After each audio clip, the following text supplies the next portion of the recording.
லைஃப்ல செட்டில் ஆகணும். செட்டில் ஆன ஒருத்தரை காமிங்க. நான் வேணா காமிக்கிறேன். செட்டில் ஆனவங்க எத்தனை கபிரிஸ்தான்ல செட்டில் ஆயிருக்காங்க. எங்க அத்தா செட்டில் ஆயிட்டாரு, எங்க மாமனார் செட்டில் ஆயிட்டாரு, எங்க அண்ணன் செட்டில் ஆயிட்டாரு.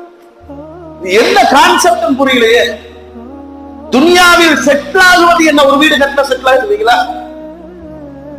மவுத்து வரைக்கும் துரத்தி கொண்டே இருக்கும். ஏன்னா இது மூமினுக்கான சிறை கூடம். நீங்க திருப்தியா வாழ்ந்ததாக யாருடைய வரலாறும் கிடையாது. அப்படின்னா ஒரு பெரும் பாடத்தை பெருமானாருடைய ஹிஜ்ரத்திலிருந்து நாம் பெற வேண்டும். மூமின் போராடித்தான் வாழ வேண்டும். இந்த போராட்டத்தின் எண்டு முடிவு மவுத். அந்த மவுத்துக்கு பிறகு நீங்கள் ஆசைப்பட்ட சொர்க்க வாழ்வு நிச்சயம். இந்த துனியால எல்லாம் நீங்க நினைச்ச மாதிரி வாழவே முடியாது. அதனால கிடைச்சதை வச்சு என்ன செஞ்சுக்கணும் சொல்லுங்க.